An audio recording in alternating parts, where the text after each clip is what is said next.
Okay. Hello, Coulter.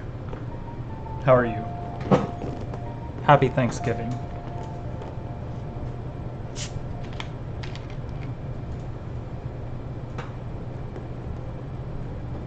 Hopefully you've had a good day.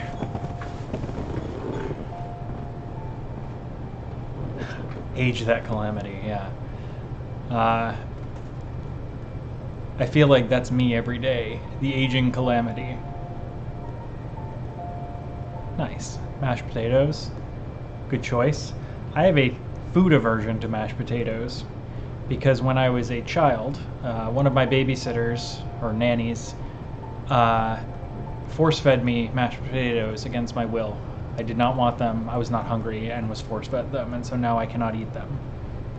I can eat other kinds of potato, so like the French fried potato, the potato chip, but I am no good for mashed potatoes. To my loss, I guess.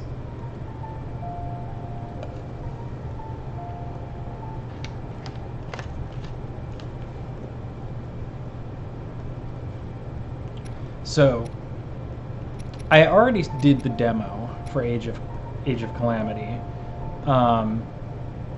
I got all the way to the end of it, and it lets you split off into the different paths, and I figured that would be kind of a good place to start, since I could let people kind of weigh in on which way to go. I've played a lot of Hyrule Warriors.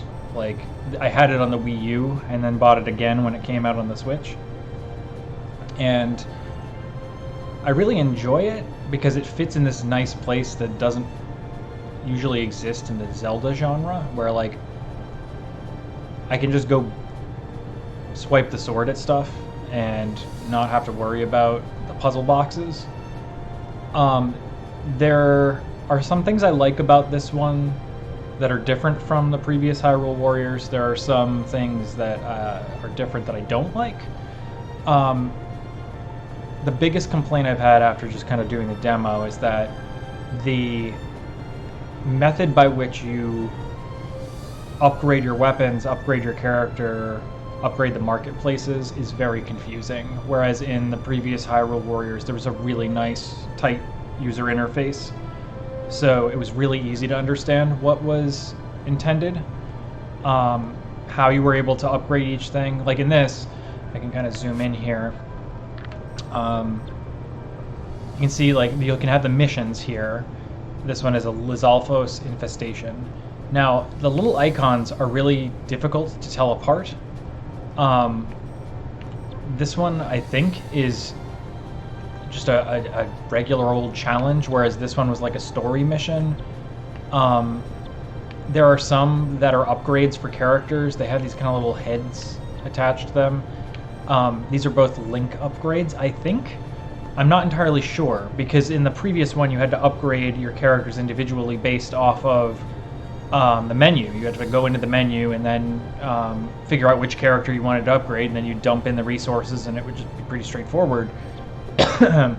In this one, you still have to pay. Like, there's resources you have to pay, but there's no obvious menu choice to go to say, hey, I want to upgrade Zelda, or I want to upgrade Link, or I want to upgrade any of the other characters. I want the Zora or the Goron. Like, so I don't know. I have mixed feelings about that. It looks really nice. It feels more like Breath of the Wild than the last Hyrule Warriors did. The last Hyrule Warriors was a little bit in between. It was not like a Zelda game. It also was not quite like this.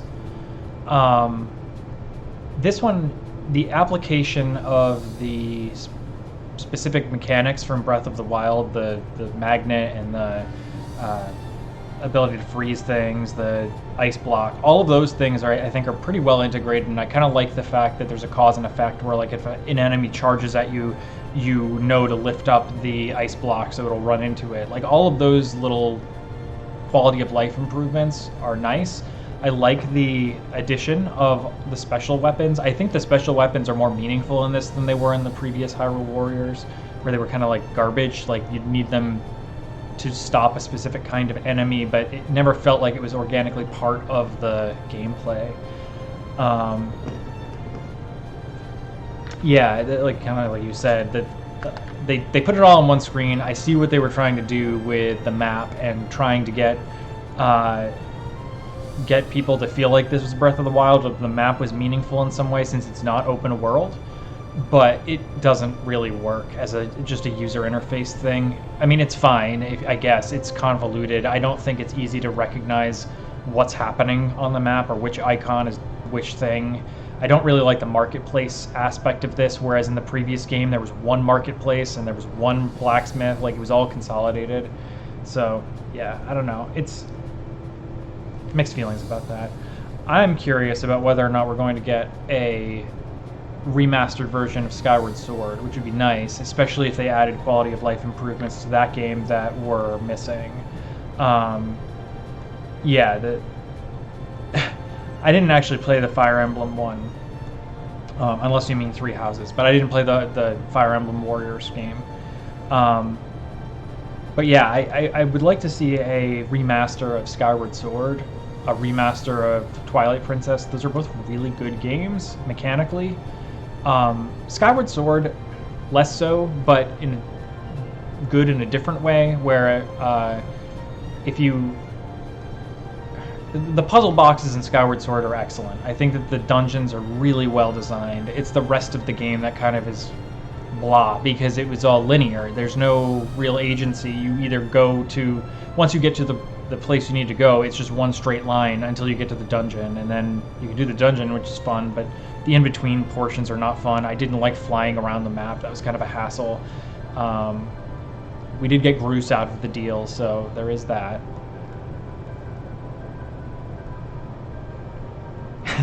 I don't know if Groose is valid, though. But yeah, Twilight Princess is one of my favorite games. I really like the aesthetic of that game. There are things I would change about it. I actually regularly, when I'm teaching game systems, will talk about the tutorial in that game because I think it's awful. It takes too long. It's convoluted. It doesn't really give you information that's useful. It's just really strange because once you get out of the tutorial, the game is excellent. The story was different. It didn't feel the same as all the other Zelda games. Kind of like the same way Empire Strikes Back felt different than A New Hope, or Last Jedi felt different than Force Awakens. I don't know. The tone of it, in addition to the fact that they kind of allowed it to be a darker story, I thought was nice.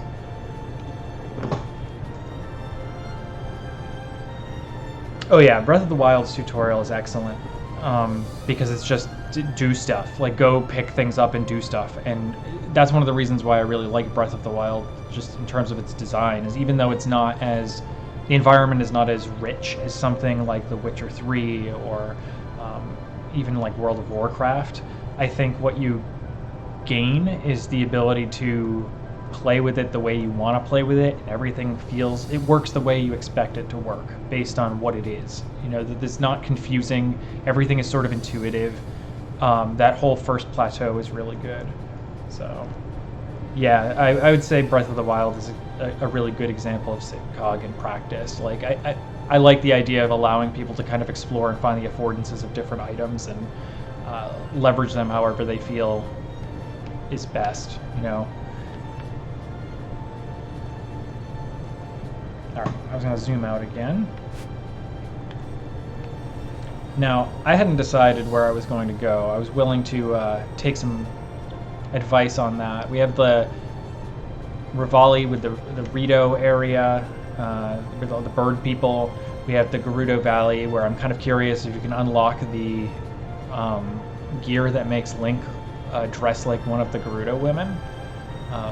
Because there's something just really fun about that entire segment of Breath of the Wild. There's the Zora Kingdom with all the water people, and then the Gorons in the mountain with the rock people. So, yeah, I thought about doing the bird first because I don't really care as much about the bird people as I do the other tribes that are in the game. But I really like the Zoras and maybe want to do that one first because the elephant looked like it would be fun to pilot. I don't know. Yeah, so, okay, vote for getting the Burb out of the way first. I kind of agree with that. He's not my favorite character. I didn't really enjoy him. I thought the other storylines were a little bit better, but... Alright. Now, I had played through the demo with Link. I didn't really use Impa very much. I don't know how I feel about Impa's mechanics. I like them. I think it's different. It's different than even the other characters that were in the other Hyrule Warriors game, but yeah, I have kind of mixed feelings because they're not intuitive and the buttons don't feel like they're consistently available when you need them to be available, when you have to draw the energy out of characters or however it works. So, alright, let's do the bird first. Oh, that's another thing, cooking. So, I don't love cooking in this either. It feels kind of tacked on. I guess it's very much the same as it was in the other Hyrule Warriors games, where it was just you burn your items and you gain a benefit from them. I don't know. I feel like I could have gotten like an animation or something, so it's not just the food. It just adds the benefit. Maybe that was just too much additional work and unnecessary because it doesn't really add anything to the game. I don't know. I'm gonna take some movement speed. Oh, another thing about how I kind of approach this. Oh wait, sorry. Impa, yes. Impa, yes, I like the shadow clones that are with Impa. I like the aesthetic of it. Impa as a character I think is just kind of well designed considering the future version of her. Like, I thought it was kind of a cool backward transition. But yeah, I think the mechanic itself is a little confusing. The shadow clones look cool. I'll be interested to see whether or not the frame rate stays consistent. I had read in a few different places and watched a few videos that had talked about frame rate being questionable, especially if you're playing with two people. I'm not doing that, so it might be a little bit more stable. Okay. Onward. Onward indeed, to the Burb people. Oh, that's what I was going to say. I leave the audio, the vocals, in Japanese because I find them to be more tolerable that way. Not even just in this game, but when I play other games like Persona, or I played, trying to remember some of the other ones where that was a big issue. Anyway, when I play them, I try to keep them in the original language because I feel like the voice acting is better within the context in which the game was designed. I don't know whether or not that's actually the case, or if it's just my perception of that because of the fact that bad English is cringier to me because I know English, so it's a little bit more tolerable if I leave the voice acting in a different language that I don't understand and just kind of let that feed into the aesthetic of the game and use the captions to fill in the gaps. Oh yeah, you had mentioned Yakuza. I haven't played that yet, and I had somebody else I know talk about that as well. Recommend it to me, so I have to take a look at it again. But yeah, I think that's true of Ghibli movies too, that I just prefer them with the original voice acting as opposed to the Americanized version of it. The characters seem like they were designed around the emotion that was put into the original voice acting as opposed to the dubbing over. Oh, that's right. You had mentioned that it was a JRPG. Yeah, that's another thing, is I have a lot of RPGs that I want to work my way through. I still haven't finished Divinity 2 yet. I haven't finished Persona 5 yet. Cyberpunk 2077 is coming out soon, and that's obviously going to be a very large game, and so I have mixed feelings about whether or not I wanted to play that right when it came out, mostly because I didn't know if it was going to be my kind of thing, but the more I've listened to people talk about it, the more it sounds like it's designed to be playable however you want to play it, as long as you can get through the tutorial, which apparently is quite similar to Persona, where it takes like 8 hours or 10 hours before you finally start to get the mechanics into some sort of sync.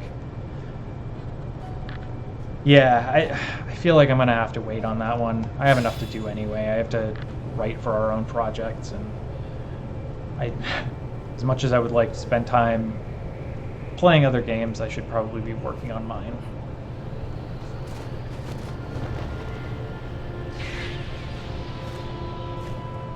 Another thing I noticed when I was playing through the demo for this was that the use of the glider didn't feel great to me. It feels kind of tacked on. Like, the sledding on the ground, I guess, is fine. Like, it's it's fine. I think that trying to blend the mechanics from Breath of the Wild in some respects didn't work terribly well, where the atmosphere not being open world means that you're kind of limited in your ability to traverse the map, which means that the things you're doing kind of have to conform to the limitations of the map, which means they're kind of clunky and don't actually do the things they're intended to do.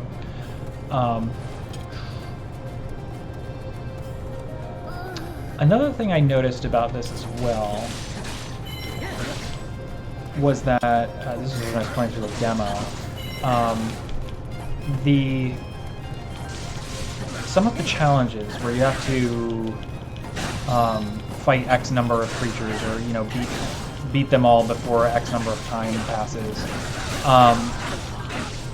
they require you to kill all the creatures on the map, which is not the way it was in the previous Hyrule Warriors game, where you could just they would just keep spawning and you had to just kill them as they showed up, and as long as you killed enough of them, it was fine. In this one, it seems like you actually have to hunt all of them down individually, and they just don't keep spawning randomly. So I don't know. I don't really care for that. I think that it takes up a lot more time and energy than it did in the previous games. Even like there's just rando guys that just hang out around corners. This is not Dark Souls. This is beat the shit out of Bird Souls.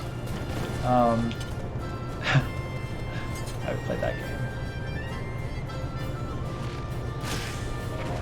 Yeah, it is kind of weird to be fighting the characters I'm supposed to be working with, right? Like, and I know this was the case in previous Hyrule Warriors and whatever, but like, canonically, this is a little strange. You're killing a lot of the bird people. Link specifically is killing a lot of the bird people. I don't know if they gave a lot of thought to the ethical storytelling ramifications of this. What kinds of messages are they sending to children? I mean, it's fine. Like, I don't mind killing the bird people, but it feels like narratively it was an interesting choice. Might not have done that. Oh, yeah, there are a couple other things that are kind of fidgety about the game that I don't love.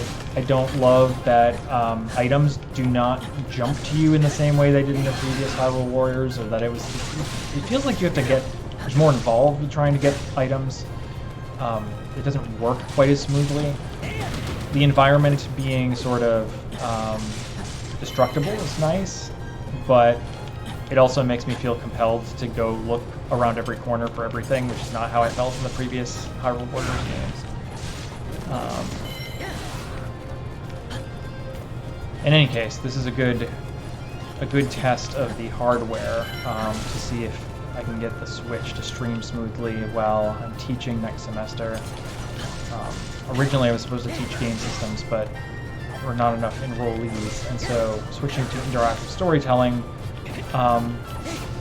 hoping that we can get some more people in there, but I'd like to be able to play some games streaming together and talk about them, as opposed to this semester where it was more reading and watching things asynchronously. Not because I think there's necessarily a reason to do it synchronously, I guess, more so that just having a live conversation is a little bit better because I can answer people's questions as they arise instead of having to go through all the hassle of codifying it in an email or a text. Ooh, I see that we have some spam bots. That's cool.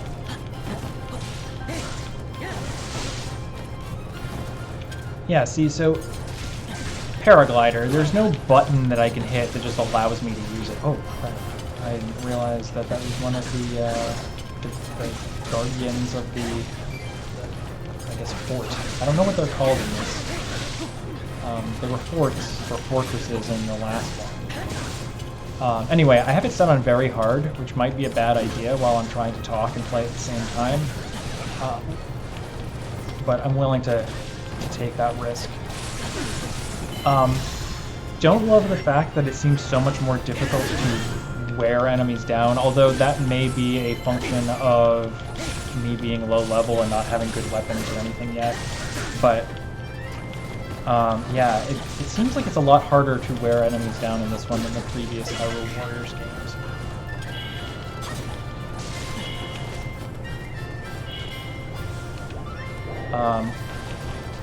Not a big fan of how health regeneration works in this. I find it to be a little bit frustrating. Specifically because you have to hold down a button and hit another button in order to drink your food or eat your food, whatever. It's like you have to... Hold on, I'll just do it right here. You hold down the L button and then you have to hit B in order to consume that little apple icon. It's a little bit annoying because you have to find food and then it'll accumulate into this pocket, and then it just isn't as intuitive as the previous one where you have a fairy in a bottle and you open the bottle and you get the health back. I'm not entirely sure whether or not there are upgrades that are going to make that stronger over time. Oh, also, it's not just so the left-hand menu allows you to use the different magic rods as well as eat. The right-hand menu is the one you use to use the special Sheikah Slate abilities. So for instance, if I wanted to use the Magnesis ability, I can grab one of these crates.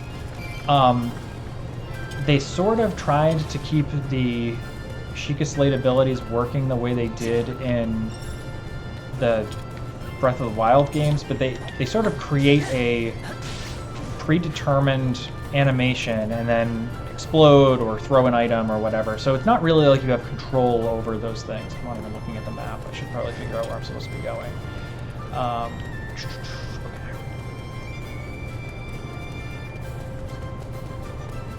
Let's see. Take care, Coulter. Good to see you. Hope your family has a nice Thanksgiving dinner. All right. Can't open this gate, huh? Wall jump? No. Oh, alright. Can use the glider if I've wall jumped. Walter? I said Coulter. Coulter, one of our graduate students in the Ed Tech program. Walter, though. Today is my friend Walter's birthday, as well as Devin's birthday. So happy birthday to them. Hey, Arian, how are you doing?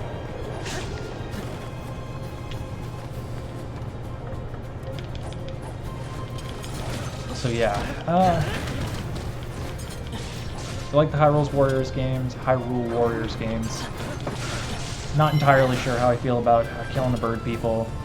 Narratively, this is a little weird, but it's fine. It's fine. You don't play Hyrule Warriors because you wanted to. You play Hyrule Warriors because you wanted to beat the bird people. I am doing okay. It's been a long several months dealing with a pandemic situation. But all things considered, you know, I'm still healthy and people around me are still healthy, and thankful for that. You know, Thanksgiving, probably worth spending a little bit of time thinking about those things. And I got myself beaten. Okay. Yes, it has been a long 4 years, so I am quite grateful for the fact that things are at least feeling a little bit better than they previously did. I was thinking about this earlier, but I am grateful today that the fascist is gone, but unfortunately the fascism remains, and that's going to take a little bit longer to deal with. But one step at a time.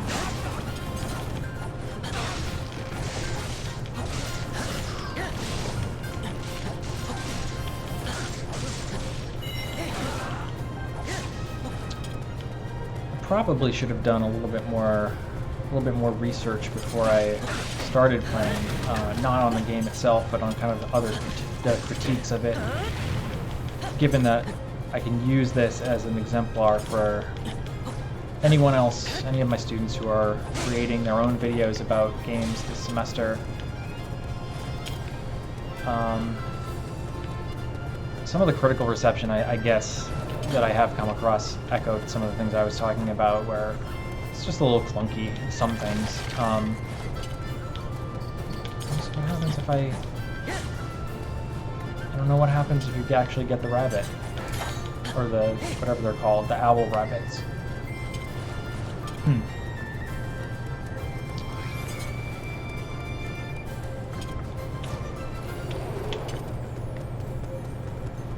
Hey, it's Tori. Hopefully you had a nice Thanksgiving dinner, or Thanksgiving lunch, or Thanksgiving whatever you've had thus far. Appreciate you dropping in to say hello. Or Bloopy. Yeah, I remembered that about... Oh, maybe that's it. I needed to use the bow on it instead of attacking it with the sword. That probably made a difference. I need to be a little bit more wary while I'm fighting, you know, actual strong enemies instead of little fodder ones, because as I was saying earlier, I put this on very hard when I was just kind of playing around in the demo, since I played the other Hyrule Warriors games, and you know, it's fine. Like, I think it's challenging, appropriately challenging, but I think talking at the same time that I am playing is a lot harder than I expected it to be. But that's fine, I can just keep pretending it's a Dark Souls knockoff, or Demon Souls knockoff, since I don't have a PS5 and cannot play Demon Souls. Because if I had one, that's what I would be doing right now. I really like Demon Souls.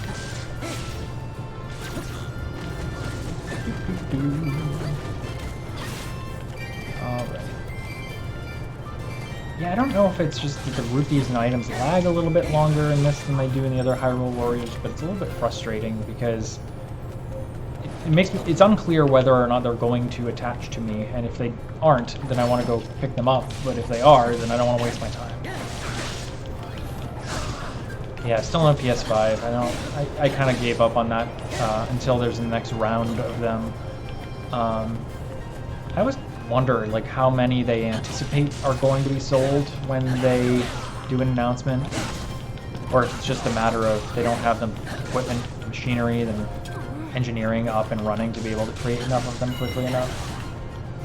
I don't know what the pinch point is in the distribution process, the building, construction and distribution process of PS5s, but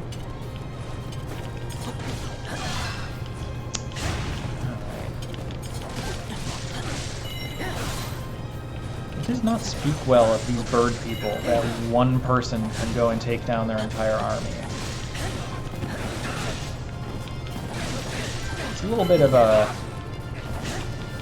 I mean, I think it's disheartening for them, right? Like, you see one dude show up and he just starts knocking down all your soldiers. That'd be pretty scary. It certainly made me feel like my army was not well trained. Especially if I was using like all ranged weaponry and against somebody who was, you know, holding a sword and running around in his underwear. I do like the flurry rush ability. I think it's kind of cool.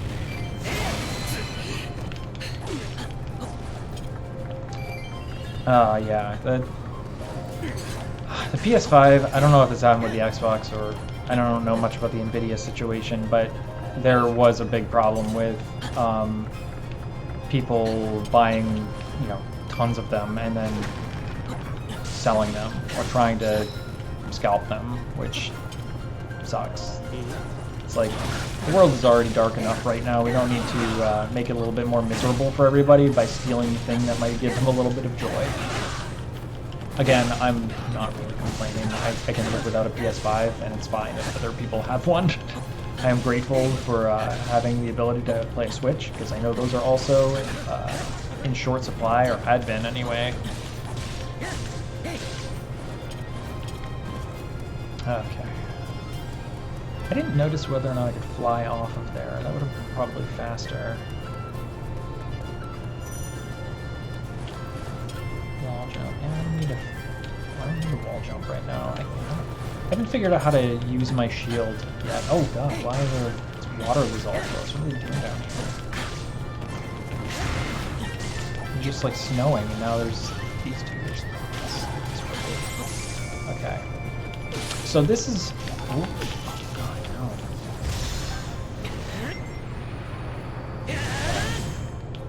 is where I start to like get myself into trouble, because I'm going to need to heal myself. Okay, first that.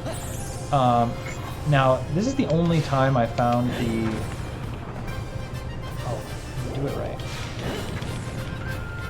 Okay, so the magic wands allow you to deal a ton of damage, and I think what happens is the enemies who you've kind of weakened take double damage, like the little cracks that show up inside the hexagon or whatever it is. I think that's what the magic rods do. Now see, I filled ice one and I have no fire left at all.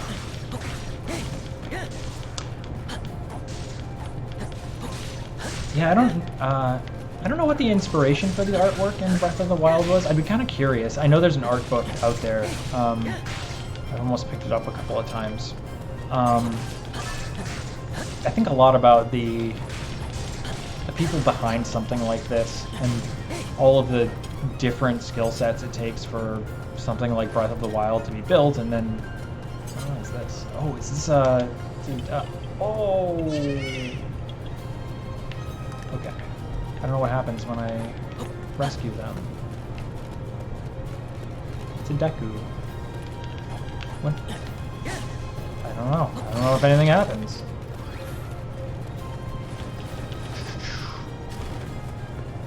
Okay.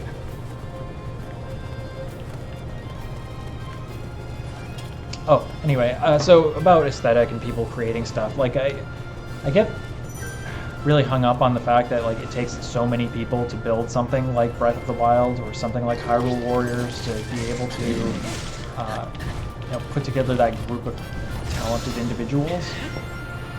And I go back and forth about what it would be like, because I think for myself, I like working on projects where I have a lot of agency or the ability to control what we're working on.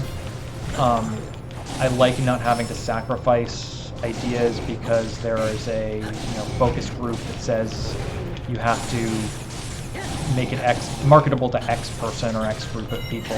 I like being able to work around populations that usually don't get attention because it's not lucrative or whatever.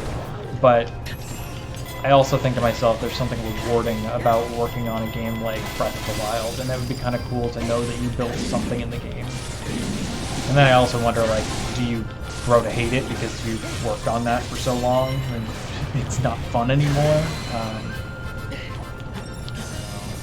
Design is weird, art is weird. Alright, so I think that's a little ice shard, like, for the ice rod. So, because that's cool, I can't pick it up. Alright, look at these keys. There's ice keys too? Okay. Okay, ice keys. There's a lightning rod. I think it's the lightning rod one. So, like, it's confusing to me that those things pop up, and I don't like the way some of the items look. I think they're a little bit confusing because they blend in with other items. They're hard to tell apart. In the previous Hyrule Warriors game, it was pretty straightforward to tell which item was which. Actually, I think the only things you picked up really were this little satchels that contained an item of X, Y, Z quality, and you get to find out what was in the item at the end of the round or the end of the level. And rupees, and then there were a couple, the bonus items that like improved your special weapons, the arrows, the bombs, that kind of thing. Oh, that is bad.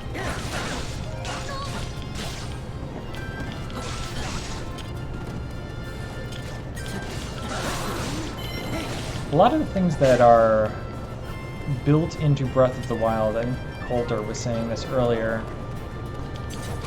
a lot of things built into it are very situated cognition, where they rely on you exploring the environment, solving problems the way you want to solve them, and that you're able to create your own solutions in ways that the designers didn't necessarily intend or expect.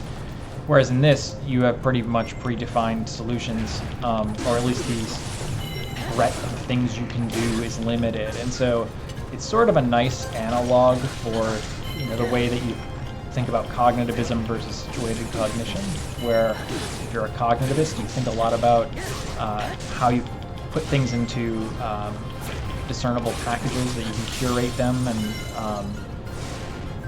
be able to organize them around schema, whereas something situated cognitivist, or if you're a situated cognitivist, playing something like Breath of the Wild, you're solving problems the way you want to solve them.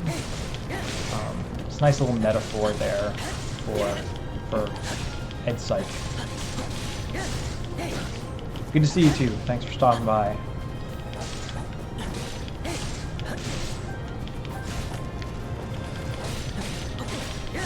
Alright. Stabbing the burbs.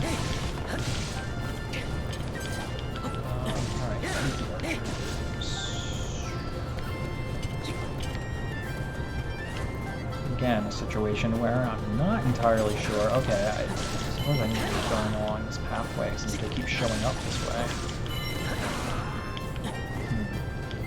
Weird.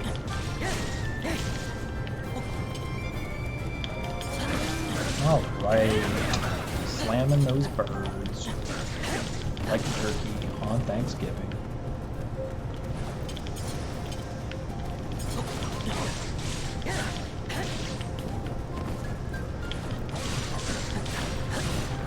The point of fighting all of the bird people is that you have to rally them together to come to your cause, to stop Ganon, Calamity Ganon. But, you know, killing them does not seem like a good way to gather their support. Like, why would you do this? Certainly they could send some sort of envoy, diplomatic mission of some kind. Whoops.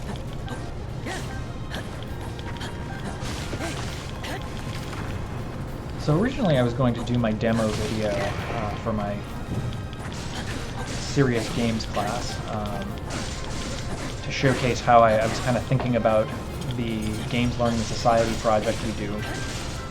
I was going to use Part-Time UFO, but since I'm gathering this footage now, I'm probably going to use this, and gratefully it has given me a lot to think about in terms of how two games from the same genre or even the same series can have two different kinds of approaches that kind of reflect the different ways that teachers teach and that learners learn.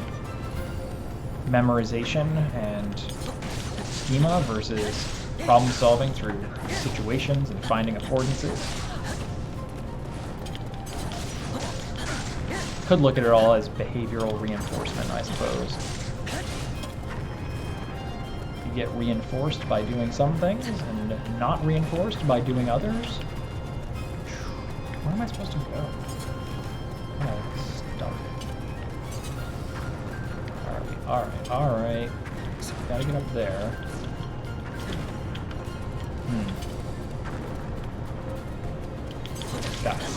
Guys.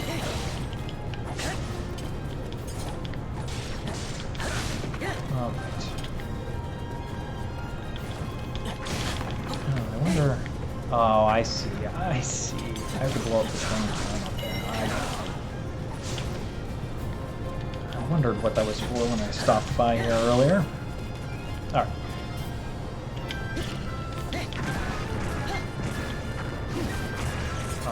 And so I guess the different characters use the Sheikah Slate a little bit differently. So Link throws a bunch of bombs. I don't think they all do that. They all do something a little bit different than one another. Oh, it's another instance of me not particularly liking the way that the not really liking the way that the glider works, to be honest. I guess I have to hold it? I don't know. Not ideal. Got this boss Rito over here.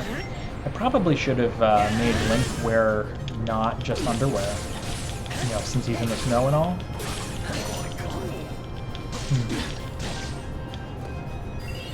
Alright. Switch to Impa. Now, Impa does not work the way that Link works.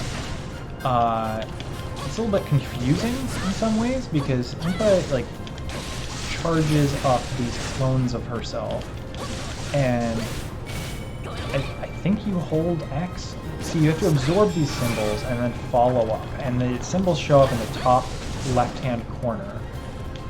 I don't exactly know what they mean, or when it says follow up, like how to do that, like what's triggering the follow-up mechanism, and then the draw to get these things. Like it's a little bit not intuitive.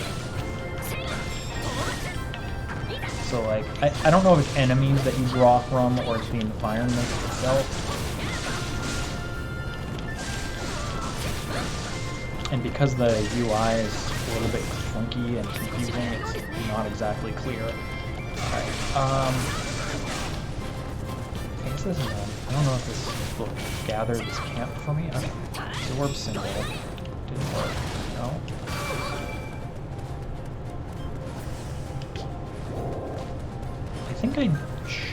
I think I share the items, the Sheikah Slate items, and the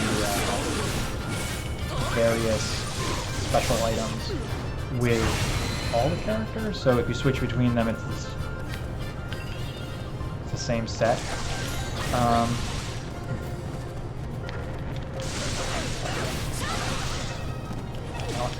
haven't gotten the follow-up here.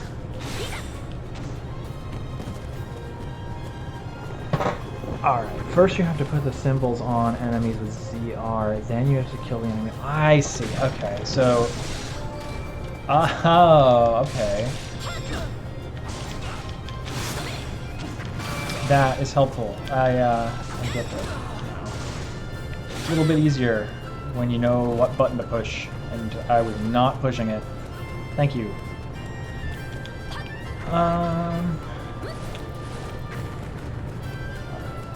Keep heading up this way.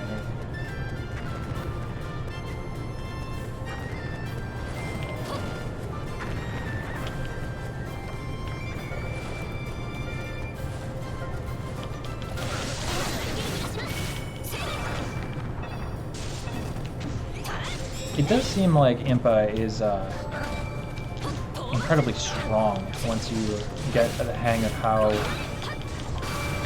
her abilities work. I don't know how many clones you can get up to, but it sure seems like a lot. Okay.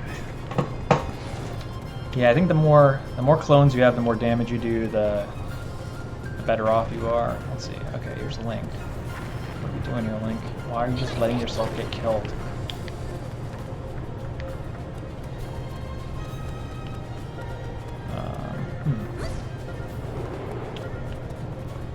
Alright. This gate up here has been closed. I wonder if it's open now? Nope. Still have to get up there. Where am I going wrong? Alright. This is where I'm going to assign or order a character to go do something. I wonder what will happen if I try to direct Impa to just go there. Will she be able to get in?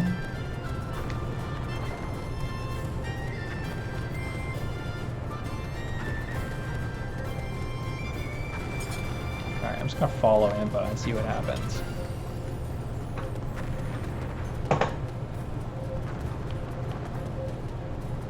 I think I prefer Link at this point. I'll have to play around with Impa more. I know it's kind of like the other Hyrule Warriors where it takes a little bit of time and each character is different. Like they all kind of behave differently. Alright. What are you doing, Impa?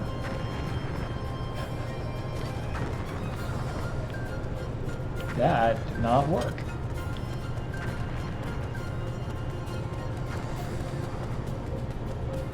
I haven't been paying particularly close attention to the map either since I've been talking and just kind of following the enemies wherever they are. So this is me kind of flailing because I haven't been paying attention to where I'm going. Cat is back, and she's fighting the blinds. Not helpful. Oh, okay, here we go. Just in time to not have any hearts. Oh, this could be bad. Can I eat food in the middle of combat? No, that's not gonna work. Not good. Not good. Let's do this. And also this. I hope that works. Oh boy, that's bad.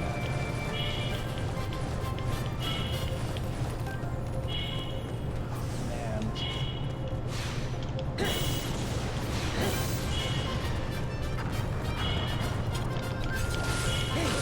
Fry that bird. Oh no! That was pretty not good. Alright, come on. Come on, we can do this. We can do this, Link. Hold it together. Hold it together. I won't have to do this all again.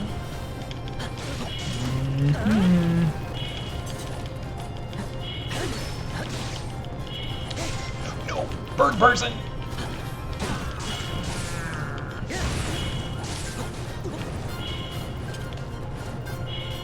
Okay, I got some food. Good. I'm gonna see that pop up. Good.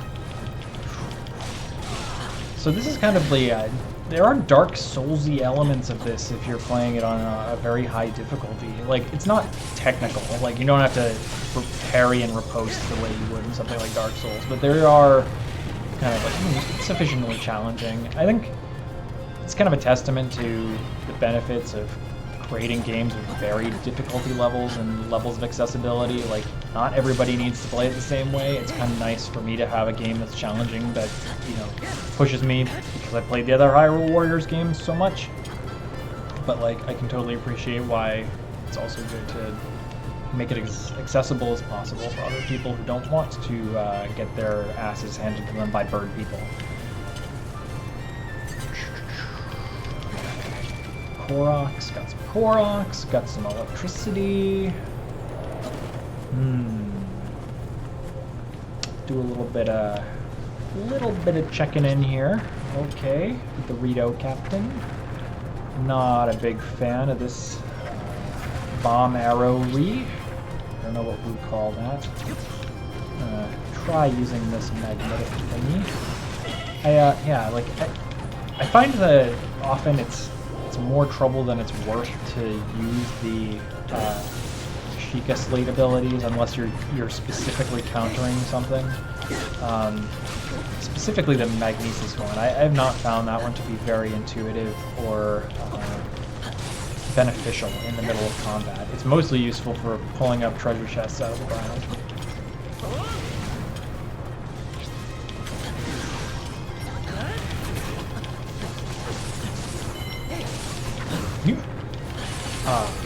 Flurry Rush is fun. I like that. It feels rewarding when you don't screw that up. I know I just said it's not very Dark Souls-y, like you don't have to parry and riposte, but I guess like the closest equivalent is like if you successfully dodge something, you can dive in just like you can in Breath of the Wild. Oh god. Oh, bad news. Bad news. Bad news. Nope.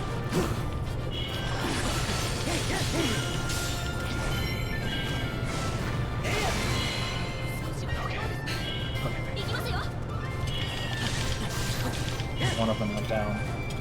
Yes? Yes. Okay. I get a weapon. I don't know if there's like varying levels of difficulty or item quality, like rare, rare, legendary, whatever. I haven't gotten far enough that I've really attended to that. So, like, I started this, it said recommended level 6. This has been quite challenging for being level 6.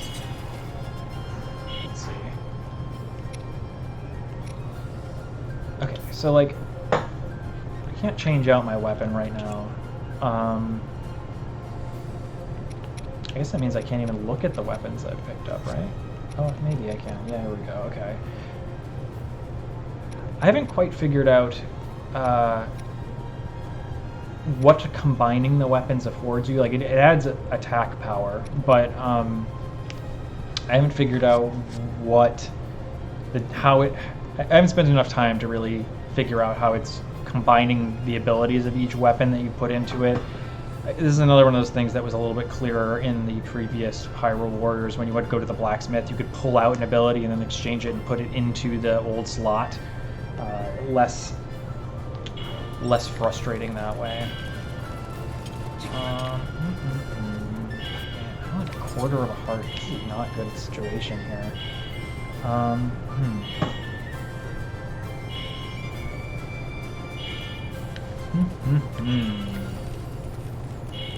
Guess I have to... Okay, these were the dudes that were bothering me. It means I have to go back around to where I came from. I don't know if there's fall damage in this. Hopefully not. Oh, man. So I have to go back to where I came from. A door should be open now that those dudes have stopped bombing it, hopefully. Really use some healing items, but I don't know where to get them. Can I just fight Keese until they drop some apples or something? Like, how does that work? I also don't know if there are targets. Like, in the previous Hyrule Warrior games, there's a target for your time and your KOs. I don't know whether or not there is such a thing in this game. If it matters if you do it faster or slower, if you kill more or fewer enemies. If it's just about the number of rupees you get at the end. It'd be a little surprising. I liked having the sort of reinforcement of something like a medal at the end. Which is weird because usually that sort of behavioral reinforcement doesn't do much for me. Like, I don't really care whether or not I get all the badges or all the whatevers, but in Hyrule Warriors it actually was fulfilling in a way. I liked being able to... I guess it was because the abilities or the various weapons were a big driver of my wanting to go back and keep upgrading things, because there was just a lot of stuff to collect, and all the weapons felt different, and there was something fun about maxing out every single one of the characters in that game because there were so many of them. Alright, Bob. God, why did I do that?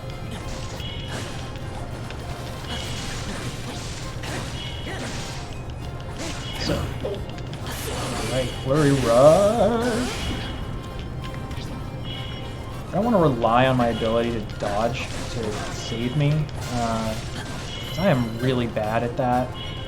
It is kind of a wonder that, like, Demon's Souls was one of my favorite games when I first got a PS3, because I'm not good at that sort of thing. That's why I was a better tank in Warcraft than I was any other class, or any other role.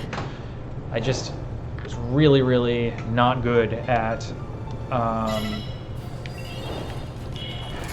Oh, wait, there was a treasure chest underneath the treasure chest. Yeah, I was not good at not taking damage. I don't know when to, back out of combat and not let myself get consumed by whatever I'm fighting. I'm much, much more likely to just go in and keep fighting it until my character ends up collapsing. Whoops.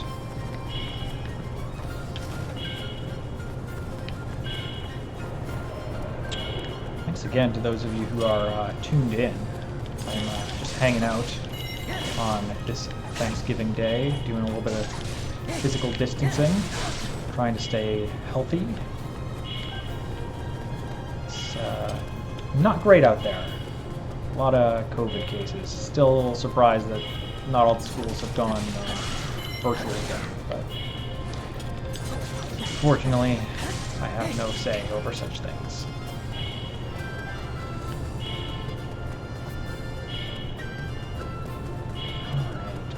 I gotta find some health items. I wonder if health items are less likely to drop if you have a harder difficulty setting.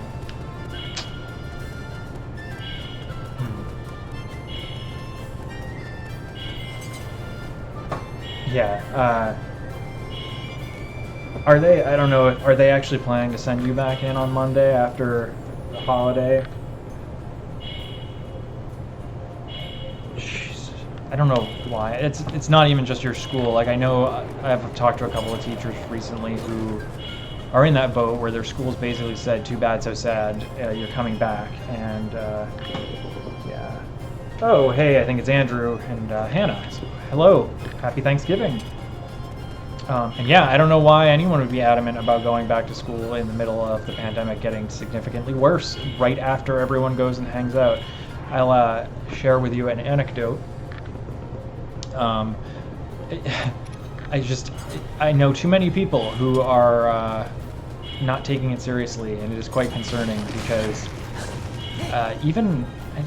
the unnecessary risk involved in going and hanging out at places with other people, it's scary because the numbers are going up, the hospital beds are going down, there aren't enough of them, and just any kind of unnecessary risk right now feels kind of scarily irresponsible.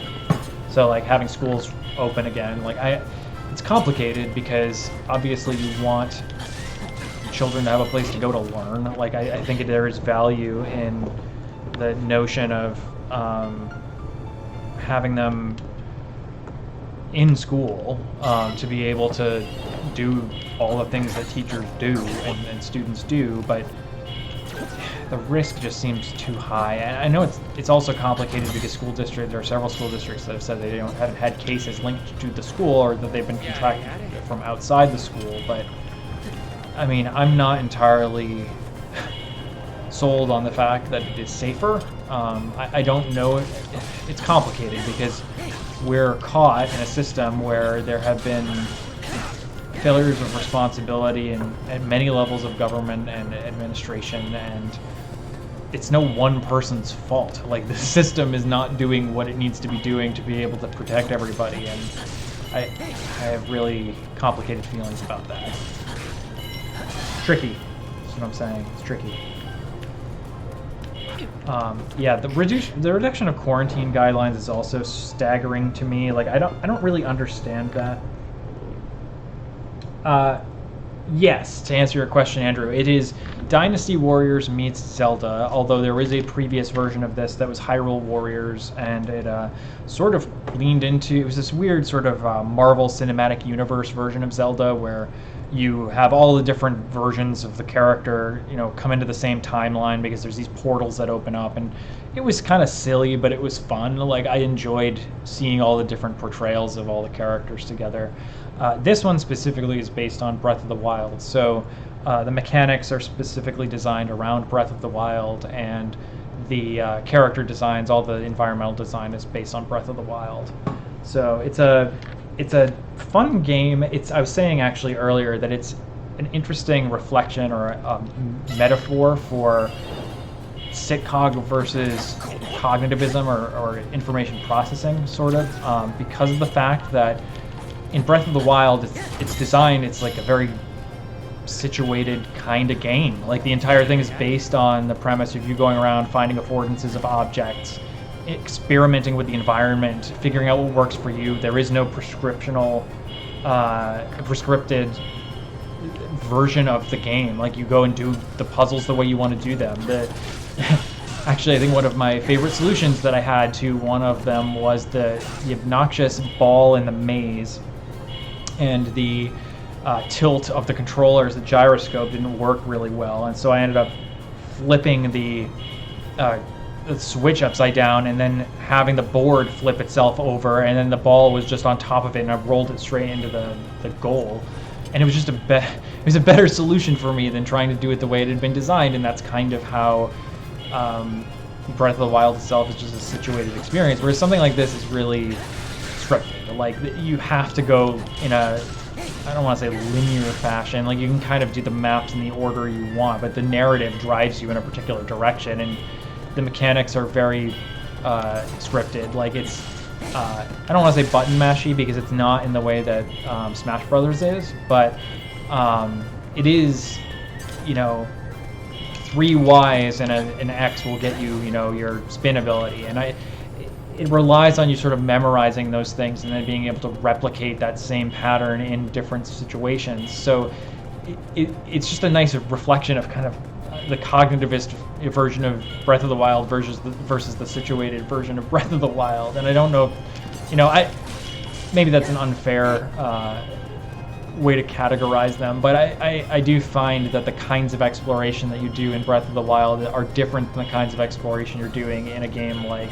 Dynasty Warriors or Hyrule Warriors, where it's King of the Hill. You take the battle, the parts of the map, and overwhelm your enemy, and you do that using these sort of scripted patterns of behavior.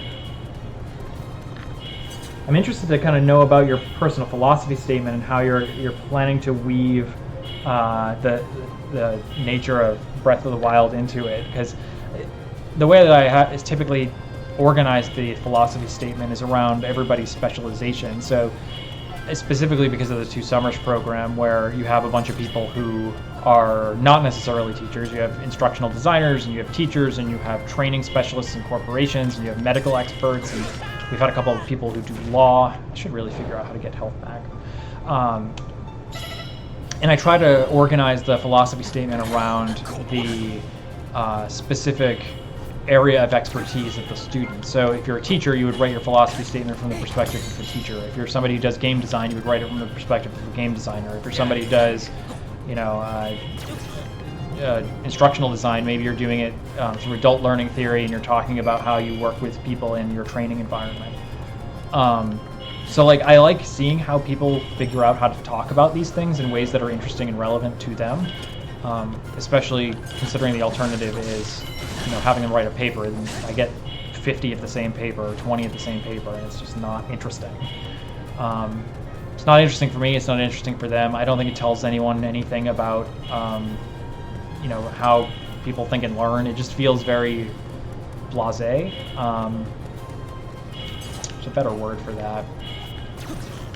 But yeah, I prefer to give people a little bit of flexibility. Same reason why one of our students in the past made his entire philosophy statement as videos. It was a series of videos, and he explained his philosophy of teaching and learning through different stepwise videos that conveyed each aspect of how he taught, how he assessed, how he designed his instruction, how he integrated technology. And those are kind of a nice multimedia alternative to doing a standard paper. Give me some food. Give me something that I can heal myself with. Maybe I should switch to Impa.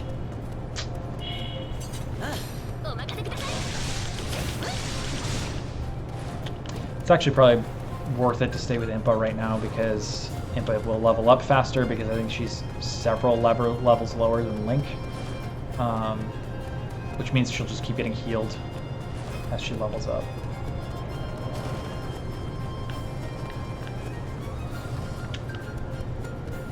Okay, let's try this.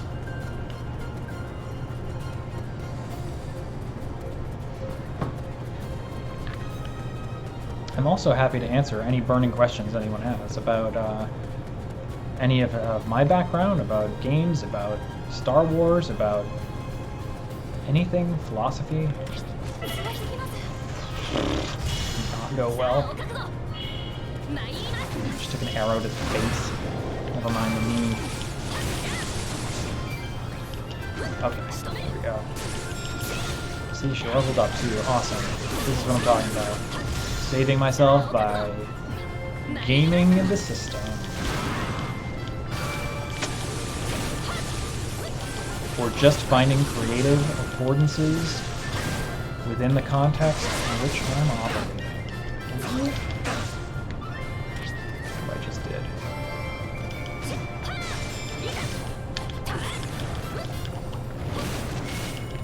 Absorb. Absorb. Absorb more symbols, please.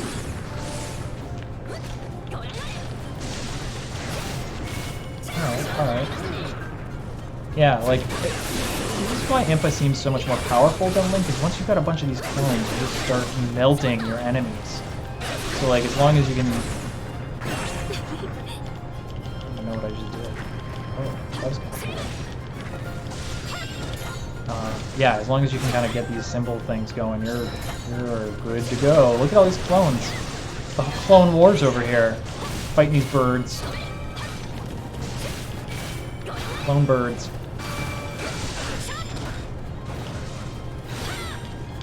I feel like there's like some dry cool wit I could be dropping right now about these bird people, making some puns about Thanksgiving, but maybe that's too much.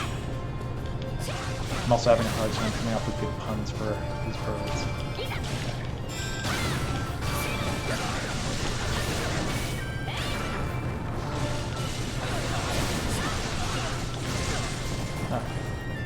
Head for the village, head for the village. Go some more birds, go some more birds.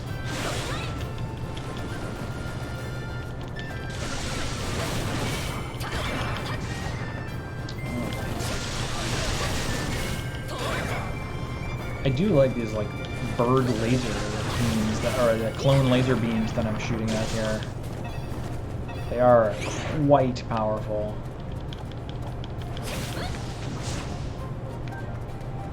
Alright. Off this. Take a little ride up north. What do we got up here? Just items. Just items. Health back. Fire wand back. Alright, this is good. This is good. There's some metal stuff that I can move? No? Maybe not. Guess not. Ooh, another Korok.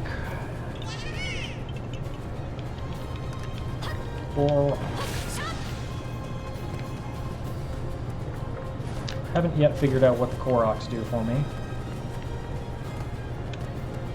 Oh. Resolve those. There's another big boy here. We're gonna have to serve up some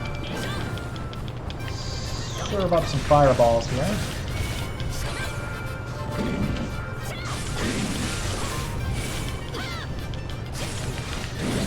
Frozen by one of these resolve throws.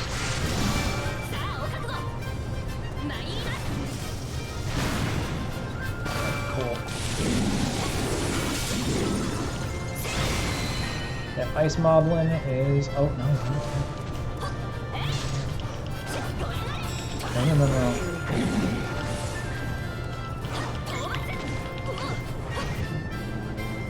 Wrong button.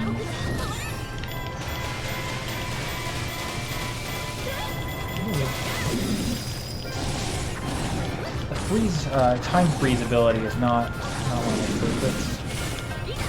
I do like the ice block one when enemies are charging you. No.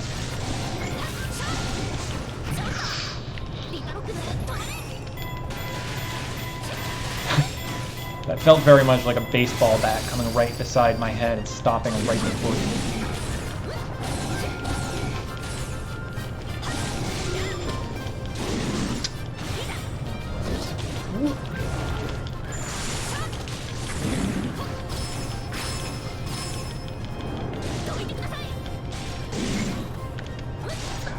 Alright, got him. Wind slaps? I don't know what to call them. See this? This Hylian captain likes my fierce moves. Alright, gotta blow up this rock, and then we're gonna get going. Yeah, that's a lot different than Link's. Link throws a bunch of bombs, she just drops one big one.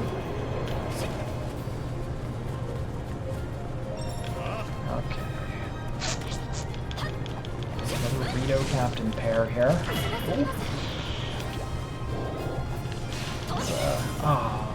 was not fine. Take it. Not what I intended to do, but I'll take it.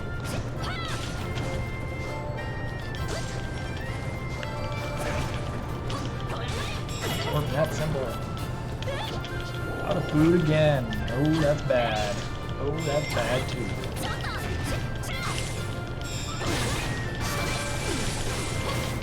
Oh, and if you would get healed when you absorb the symbols, that's interesting. I'll have to check that. That would be very useful. Oh, God.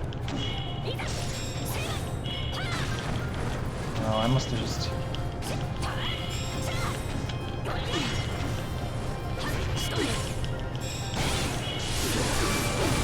unless it's been a fluke that I had an item or hit something that healed me or something. Yeah.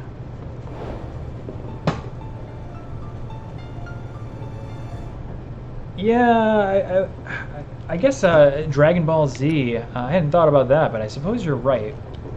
A little bit. Oh, God. I don't know why I was just going to drop into combat there. Cat is back. She is fighting the blinds. I will try and retrieve her momentarily. Give her a little gaze at this little cat. I don't think her levels reset. So after losing in combat, I'm pretty sure you just retain your items and levels and things, whatever you earned up to that point. Another differentiation, something quite as challenging as Dark Souls. I don't know a lot about Sailor Moon. I feel like I should know more because it was on TV when I was a kid, and I did watch it sometimes, but I don't remember very much of it. Switch to Link for a second. Have him... What? Oh, wrong button. Okay. Alright, switch to Link. Got him a little bit of health back. Let's see if I can... hold things together long enough to do this with him, as opposed to Impa. I think I just need to switch between them in combat.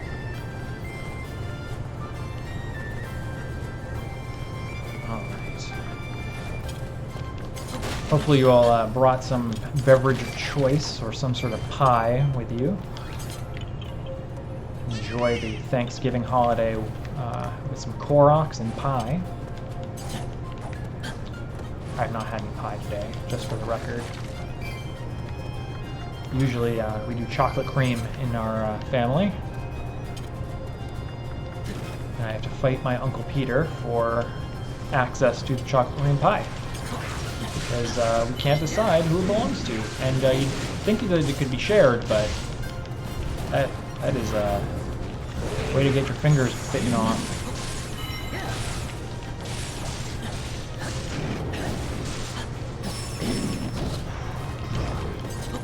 I like the fact that you can like hang in the air when you're fighting. Oh god.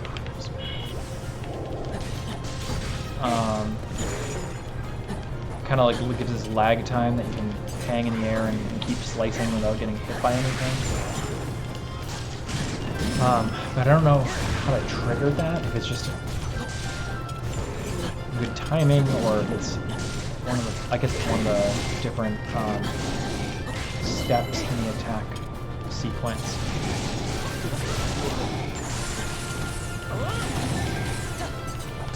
Combat in this does feel a little bit more limited than it is in Breath of the Wild. Like, in Breath of the Wild, you have a little more flexibility with how you move around the map, or move around.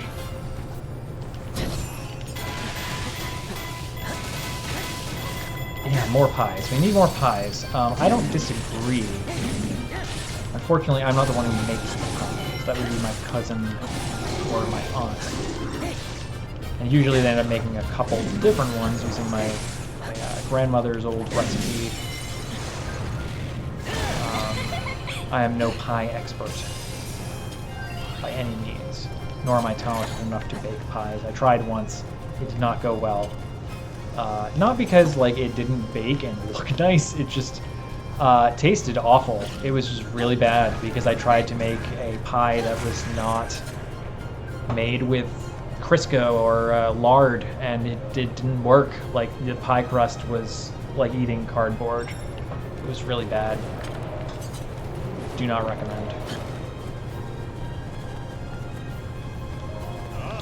The apples in it were good.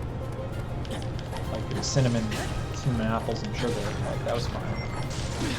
Just the pie crust was awful.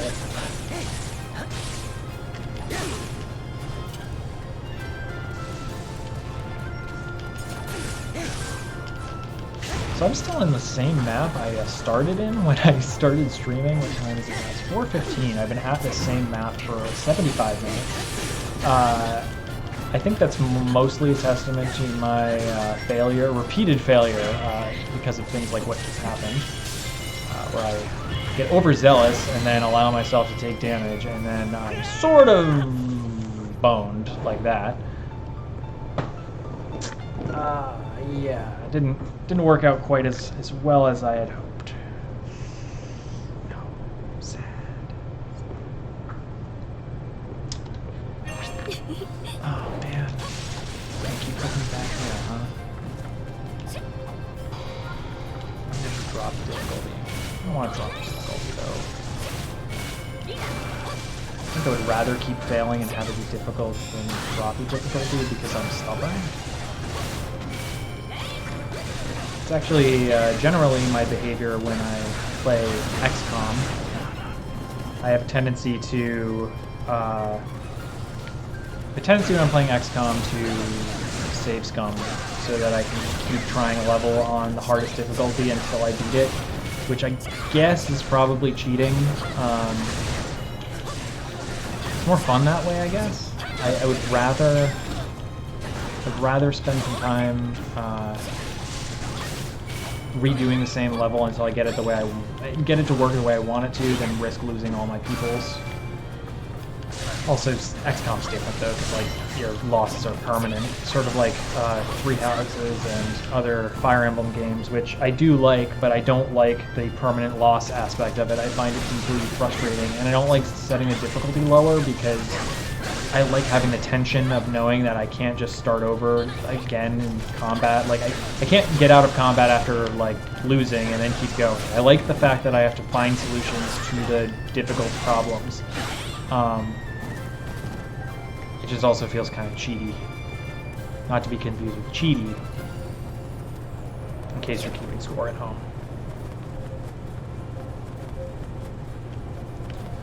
Alright. Let's try this again.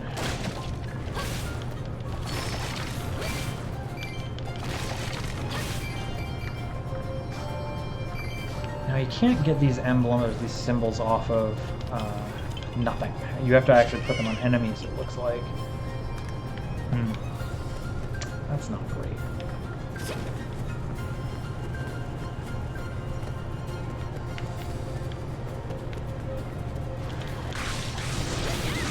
I don't think I could save after I kill this dude either.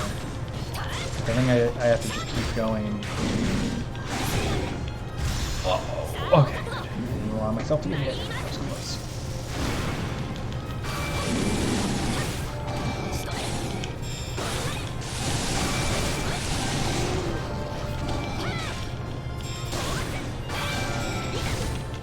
Oof, kick to the face.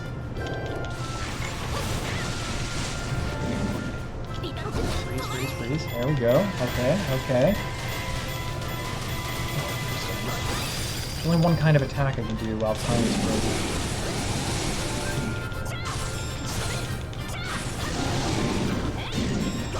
Here we go. Lots of clones. Clones.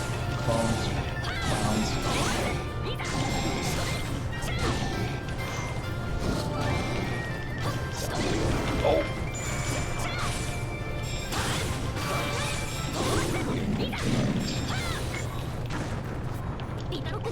Please. These air slaps. Oh. How much damage that does? If it's... I don't know how deeply beneficial that is. You're dead? You're done? Oh, it's gone. Okay. There's none of these alphos. Get him out of the way. Okie dokie.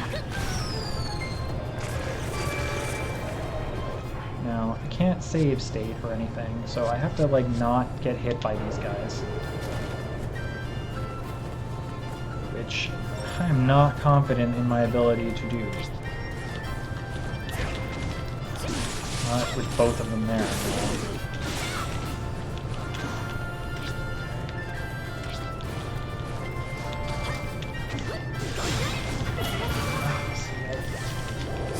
No good.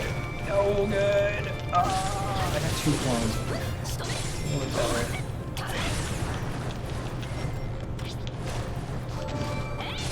These guys, these remind me of the skeleton archers in Demon Souls. The ones in World 4, I think. Man, those things are awful. The whole map level in Demon Souls is quite difficult. Oh! Thought I had... I thought I had my special ability. Bad. No. No. He shot me with a bomb.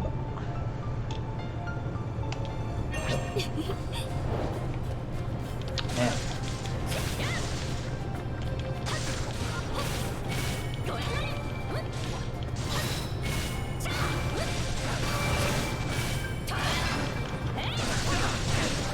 So, obviously Demon Souls is not this game. I am talking about that game because that is what I wish I could be playing right now. Demon Souls, I got the PS3 and that is the game I got with it. When I became a teacher, first thing I did was tell myself, okay, I'm out of school for the first time, have a real job, had enough money that I could afford a TV. So I decided I was going to buy a TV and a PlayStation 3. And I got the PlayStation 3. I didn't know what I wanted to get with it. Didn't seem like... I don't remember what launched with it or what. It was like right after PlayStation 3 had come out, I think. And I got Demon Souls because I had heard, by way of Reddit probably, that it was supposedly like an old school Nintendo game. It was hard. Like, it was supposed to be difficult. It wasn't going to coddle you. There was no tutorial. It was even like the story and the mechanisms by which the game operated were obtuse, so it was just hard to figure out what to do. And I was like, okay, I want to try this. I want to see if I can do it. And the challenge of it led me to ultimately... I ultimately ended up writing a whole blog post about it when I was in grad school. I was really interested in figuring out what made it so appealing, even though it was so difficult. And a big part of it just came down to the risk-reward, I think, the reinforcement you got when you were playing it. Combat felt methodical. It felt fair. I think that's the thing about it, is it was difficult, but it felt fair, where if you screwed up, you could, do better next time, and it would feel like it was your fault that you lost, and not the game's. It wasn't cheap in some way. I really liked that about the design, that it was clean enough that you could, as a player, feel confident that it wasn't the game bugging out that was causing you to lose. It was just you needed to be better at the thing you do. Now, that's complicated because it has problems of accessibility. I don't like the fact that, you would withhold withhold access to the game or its content because it's supposed to be hard. And the Get Good thing is a fun meme, but I don't think it's really healthy for the community. I would much rather designers build in something so even in Demon Souls that the game were hard, but only tailored to the level of the individual player. So it could still be fair, right? You could still take damage, at a certain rate, even on easy mode, but at least make it so it's more accessible to people, that they can explore that difficulty or the spectrum of difficulty for themselves, instead of having it kept by a Get Good crowd, which I'm sure would have some words for me right now as I'm failing at this particular game. So yeah, Demon Souls, one of the best games I've ever played. Really enjoyed it. I find it to be fair. I find it to be... At the time, it was aesthetically pleasing. I think going back now and looking at what it looked like in 2009 versus what it looks like now, it's a little bit harder to believe that. But at the time, it looked nice. It was certainly a different aesthetic than most games I had played. I liked how grim it was. I think Tower of Latria was one of the best designed spaces I had ever encountered up to that point. I liked the fact that, up until Dark Souls actually, I thought it had one of the best overall world designs. Dark Souls, I think, has a better world design only because it's open world and you can kind of go in whatever order you want, which is a different kind of exploration and level design. But even in Demon Souls, the levels loop back on themselves in a really satisfying way. I liked the fact that you could have them build on one another. So the difficulty rating for each of them would change depending on what stage of it you were at. So, World 1 is significantly more challenging towards the end than some of the others are. And so you'd have to leave World 1 in order to go finish World 3 or World 4 or World 2. One thing I was a little bit disappointed about was that they didn't add any content. I really thought they were going to add World 6, 5, 6. The one that was the broken pillar or the broken obelisk or whatever it is, which I think was supposed to be sort of a northern / winter snowy region. I think it was supposed to be like about the giants, or it was supposed to have some Norse mythology built into it. That could have been really cool. I think the reason they didn't ultimately do that was because they were worried about adhering to the original vision that From Software had. Miyazaki, I think, specifically. So yeah, I don't know. I would have liked to have seen something like that. But given that they didn't do that, it seems like it's still a pretty good game. Or at least faithful to what fans expected it would be, or hoped it would be. I know that there were some aesthetic choices that were probably controversial, or have been controversial. One of the characters, the I don't know what his name is, the Fat Man, the Joker, the Jubilant Mayor. I don't know what he's supposed to be, but the dude that's in World 1 has been recreated from being like creepy, weird, funny to sort of grotesque or gross. Like he's covered in boils, and it's like not a pleasant aesthetic. It doesn't feel like the character what was intended to be. He was a lot more just unpleasant looking because he has growths all over him, as opposed to being just a big creepy dude. Which the creepy smile really, I think, is what did it. That felt more in line with the aesthetic of Demon Souls. I think Bloodborne, it would make sense to have him look more like the sort of big growth kind of person, but yeah, speaking of which, I haven't finished Bloodborne either, so there are a bunch of RPGs I'm working my way through. That's one of them. Also working on Persona 5, still haven't finished that. And Raji, which is on the Switch. I downloaded it a while ago. Raji's really interesting. It tells the story. It tells the story of Hindu mythology,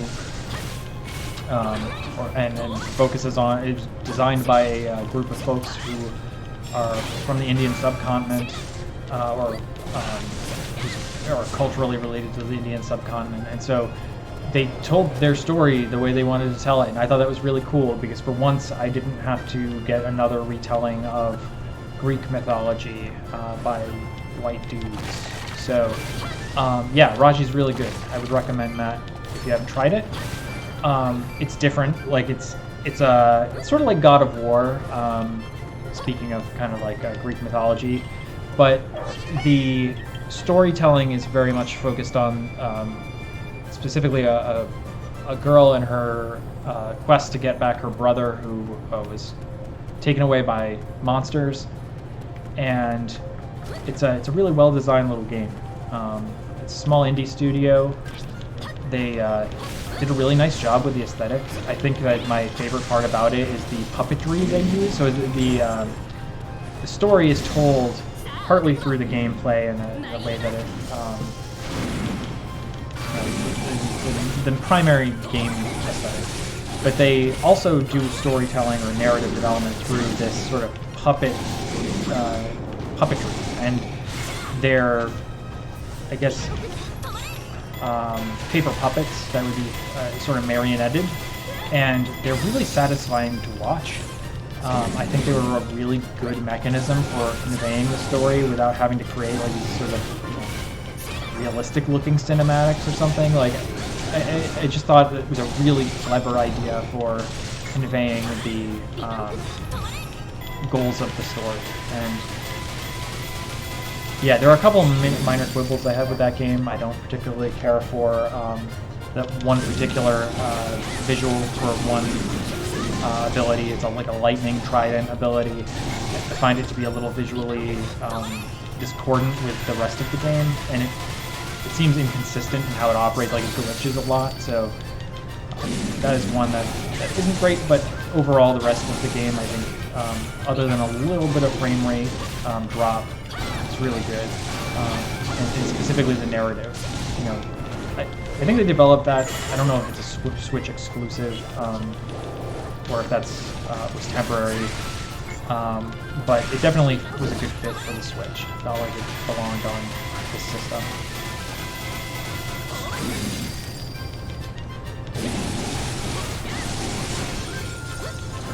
Alright, taking out the ice, small brain. Get out of here.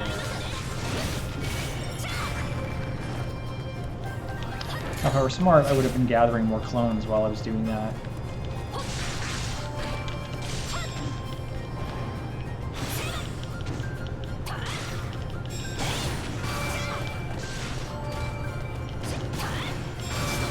Absorb more than one symbol from... I think I can. I can absorb more than one symbol from one enemy. It's not good. No bueno. Alright. Let's see if I can do this without getting my Tuckus handed to me. Alright. So much for that. Can I switch to Link? Oh, Link is not in better situation!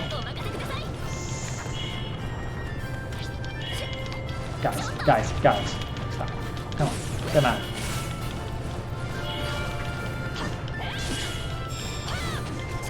No!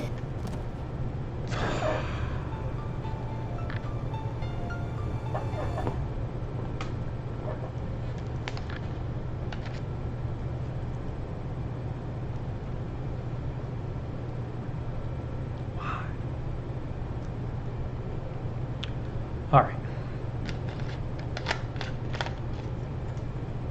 I'd planned on continuing to play Hyrule Warriors, but you know, that's probably a good idea, just to bring Link with me. I don't know why I didn't do that before. I should order him to go there. So that's probably how I'll handle that. Good idea. Alright.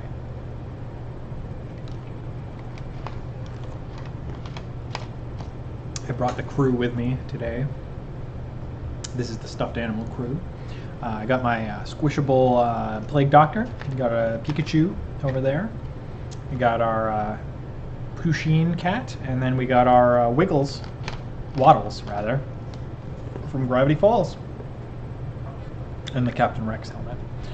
Up on the shelf, I have a Lego TIE Fighter from Force Awakens. I didn't think to put any of my actual, like, respectable artwork or other things on my backdrop. Oh, I do have the picture of Wonder Woman behind me, slightly visible. I have a series of images that are created by the same artist, who every once in a while does like a buy three get, or 3 for 1 sale, and they're really cool. He does like splatter paint of different Marvel superheroes, of Star Wars characters. I have one that's like Darwin. It's really nice. At least they fit my aesthetic, which is chaotic, chaotic in terms of like how much stuff is everywhere and how it doesn't match itself. Yes, solid crew. I like to think so. I got the squishable thing not that long ago, and I really like it. It's relatively cheap. I think it was only $30 or something. But there's a bigger one.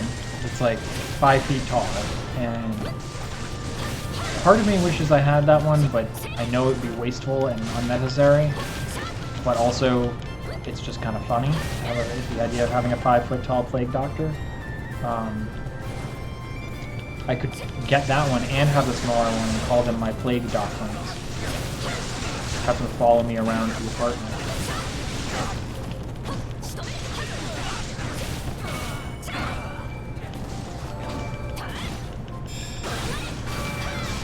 Different to your postdocs.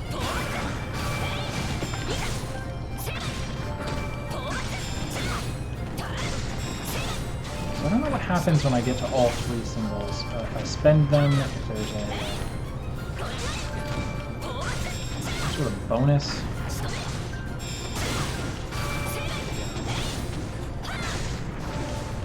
Okay, there we go.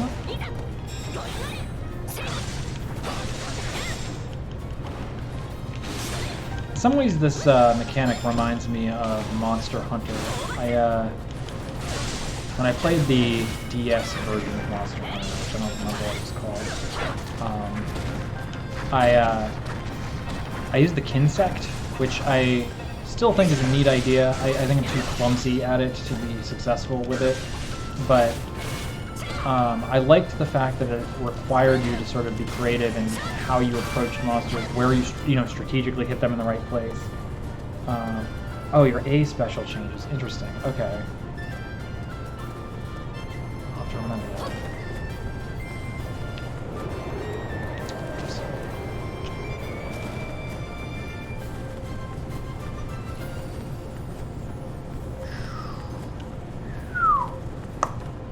Okay.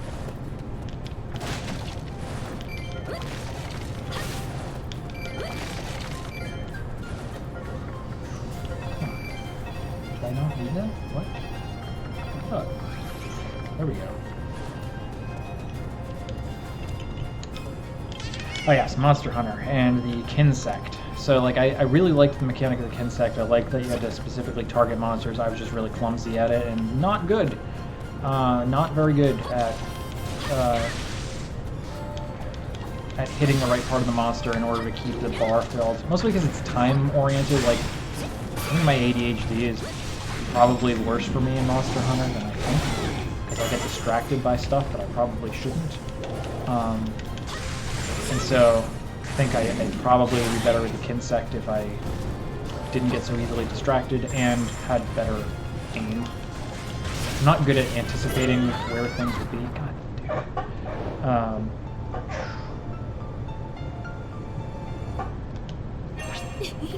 I wonder, can I order Link to just follow me?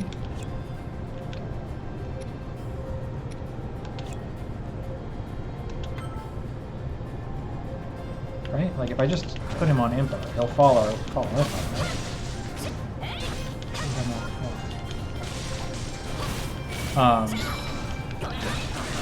Yes, so my favorite weapon in Monster Hunter is the dual blade. I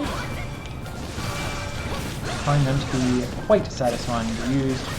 They kind of fulfill for me. It's the same thing with like I was saying earlier about how I was a better tank in Warcraft than anything else because I was just better at standing in front of the enemy and not having to worry about when to run out of stuff.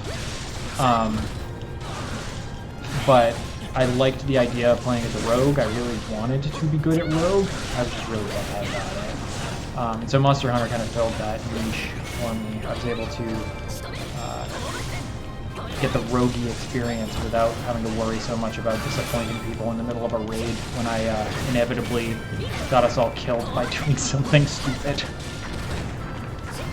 I do miss WoW. I know a lot of people playing Shadowlands this week, and I'm a little envious. I would like to be playing it, but the problem is if I play WoW, I don't play anything else, because then I guess the time that I could be spending playing games, I end up spending playing that, and it's fun. It was fun when I had, you know, all my friends playing WoW, and we all were raiding together, but I feel like now it's just too difficult to get everybody together to do it, and also, like, I don't really like having to dedicate a specific time to my day to do that anymore. When I was in college, it was fine. When I was in grad school, it was fine because my days were more fluid. But now it feels a little bit more like a chore than it does a game.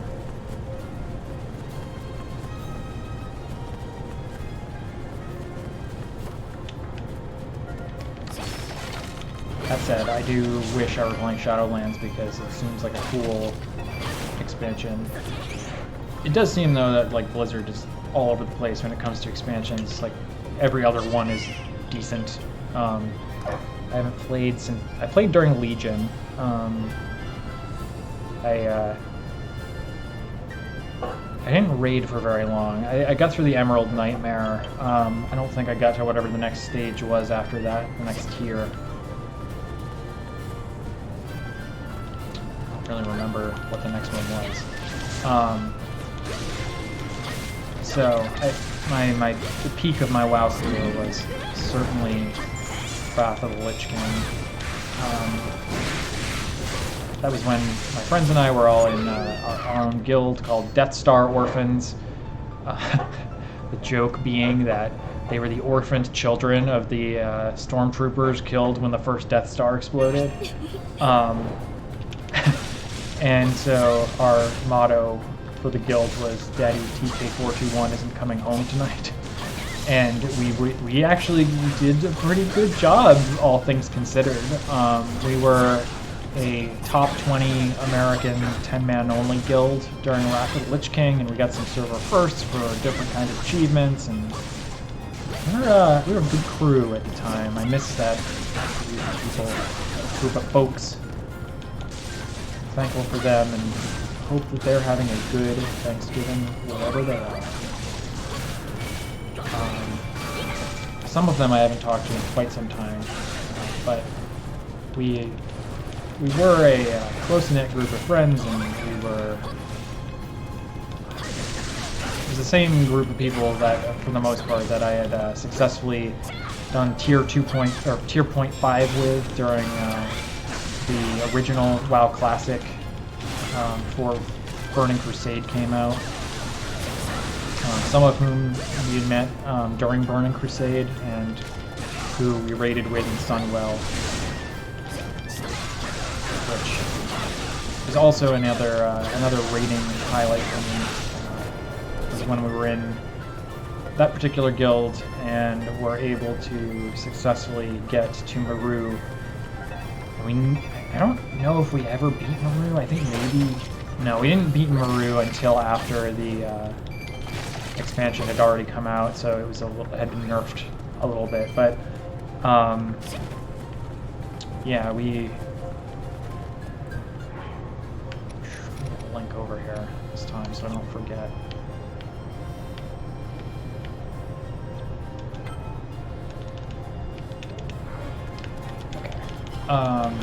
Yeah, we had gotten to Muru, and unfortunately I don't think I ever got it down before it was nerfed, but that was really cool. It was probably the second best I ever felt about downing bosses in WoW.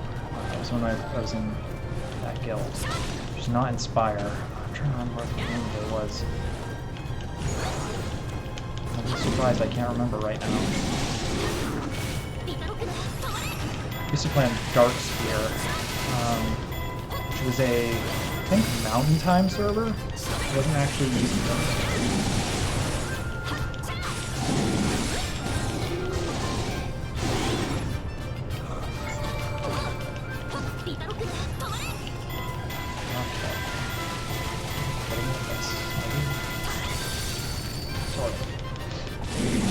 Absorb symbols, please. Okay. There we go. What? I did not mean to switch to Link there. That was weird.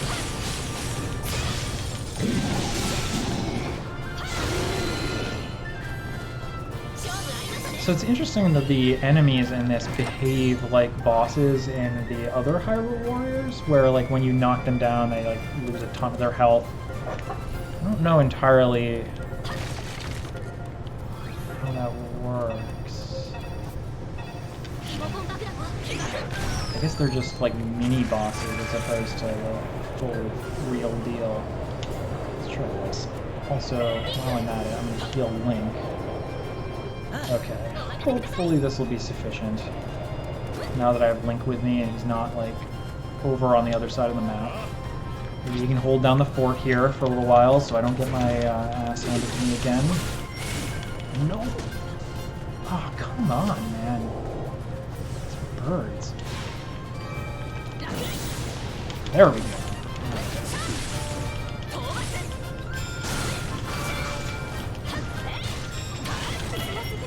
Oh, man.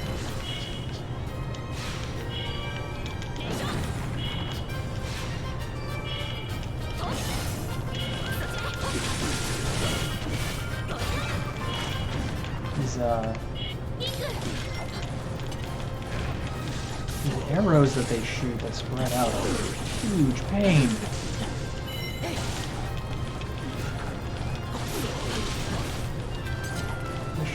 Oh, you know what? I'm an idiot. Should have been doing this the whole time.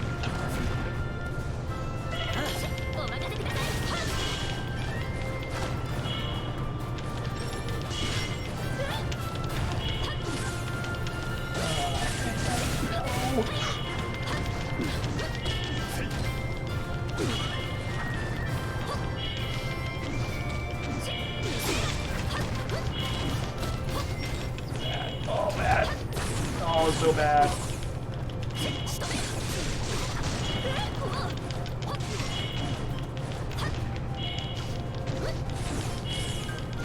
No.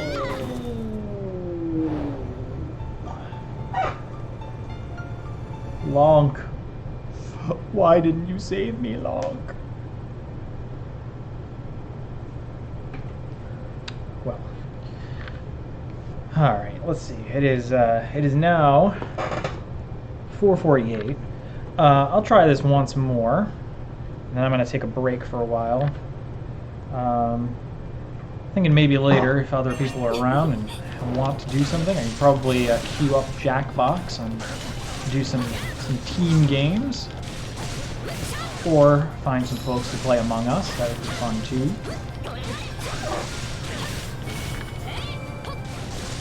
Yeah, I think you're right. I, for some reason, had thought that they were both able to use the bow and the spear, but I suppose you're right. Maybe it is just the bow that's doing that, and they aren't the same thing. And I am just blind because I don't have my glasses on. Which is true. I don't have my glasses on, so I can't see the TV terribly well. It's been sort of my best estimation of what I'm attacking this whole time. Kind of the opposite of like when you go to Disney World and they like hide from you all the dysfunctional stuff that they don't want you to know about, like in the Hall of Presidents. You don't get to go see how the presidents work. Instead, you get to see me work without any of the things that help me function in daily life. Although thankfully I don't need to use a fidget spinner while I'm playing the game.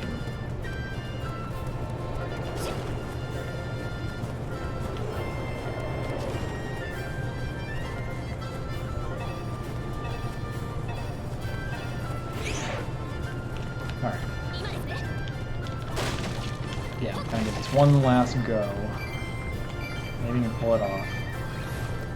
There is no real reason for me to be doing this on the hardest difficulty. I am purposely doing that to myself for who knows why. I didn't say that I was particularly wise when it comes to these things. Alright, Link, come on. Come on, bro. See, playing on normal would be a smart thing to do. It's, Yeah. Okay. Playing on smart normal is just a hard thing to do. The previous Hyrule Warriors did not have the same difficulty settings. Like, there was no very hard on the other one. It was easy, normal, hard. I played it on hard. It was fine. Like, I think it would have been a little too easy on normal. It was, like, okay challenging on hard. I usually was able to one-shot most of the levels. Does not work unless...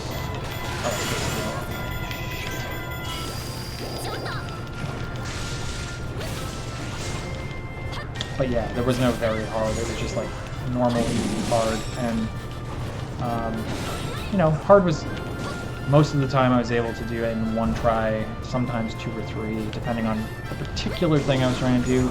Some of the objectives were kind of not friendly. Like they made it such that they were too difficult to do because of the timing. Like you had to get across the map very quickly for some of them. But most of the time it was manageable. Oh man.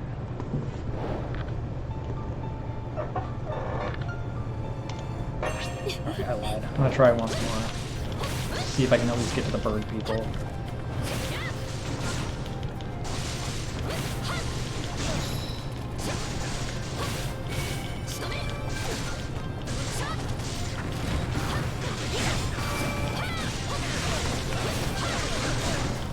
So Tori, since you're there, I'm going to ask, what has your biggest takeaway from learning theory this semester been? I'm kind of curious. Normally I send out my survey at the end of the semester, but since you're here, I'm going to ask.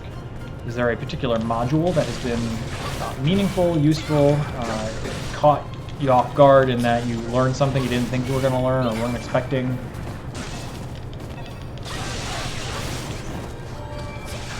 I'm always curious to know which things appeal to people and stick out to them, and what their takeaways from the class ultimately end up being.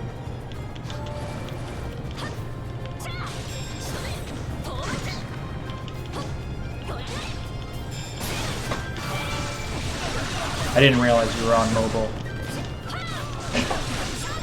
That does complicate things a little bit. Here I was assuming you were at your actual gaming PC, able to tap away at the keyboard. Oh, I see.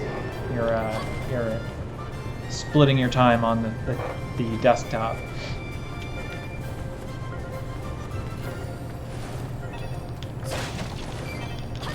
How is the Twitch experience on mobile? Like, typing must be annoying, because I'm assuming that it has the video and then you have to like drag up the text box and then have to enter it through there, which is probably not fun.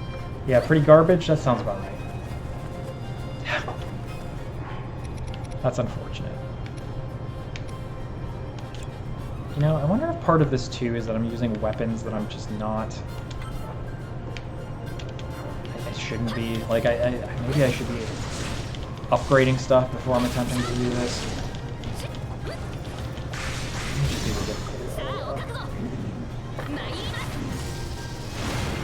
Nice.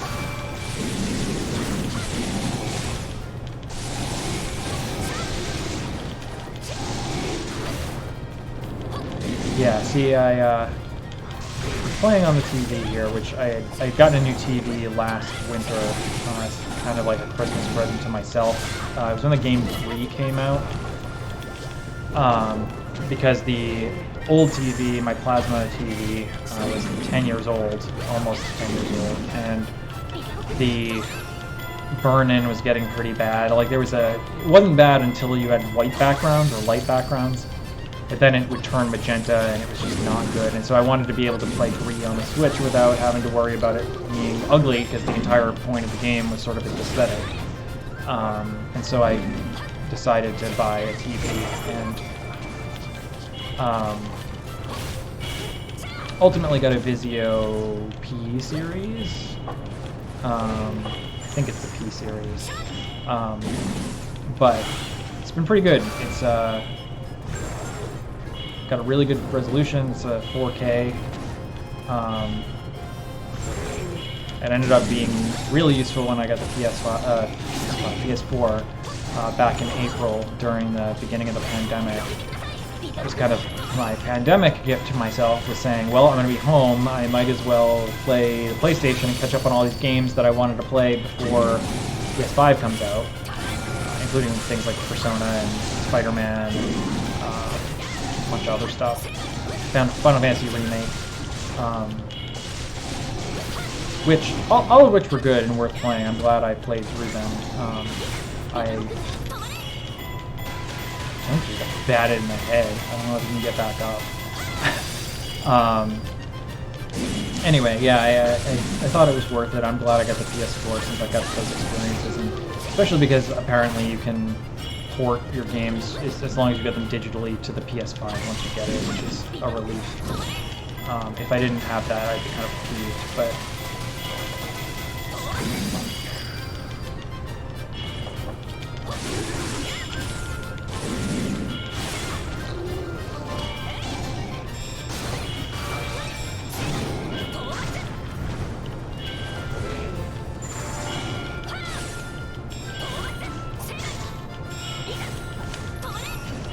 come on, man. Go down. You can do it. There we go. Come on. Almost there.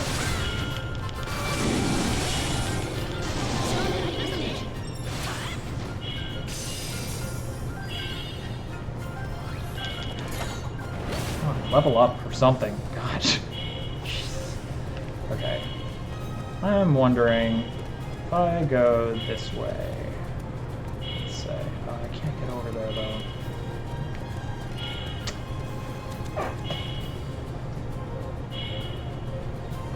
So, yeah, sitcog is a personal philosophy statement. I'm actually really glad that that's become more common for students to adopt for themselves, because it's not something that a lot of teachers, usually like practicing educators, spend a lot of time thinking about. It's a pretty philosophical thing to spend your time worrying about. Like,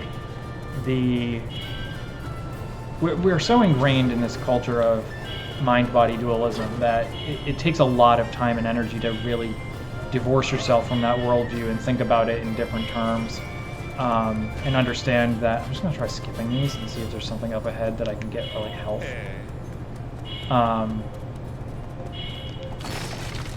Anyway, yeah, it's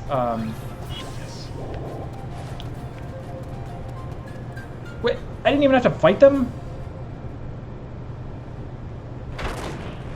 Oh, he's gonna be a boss, isn't he? I'm not even ready for this.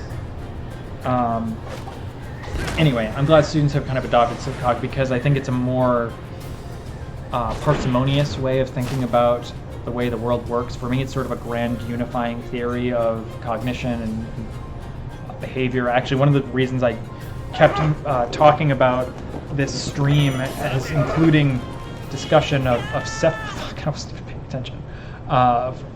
cephalopods was because I had shared a video in all my classes about the biology of octopuses, and one of the things that's really fascinating about them is that the arms of an octopus have neural networks that are similar to brains, and they can kind of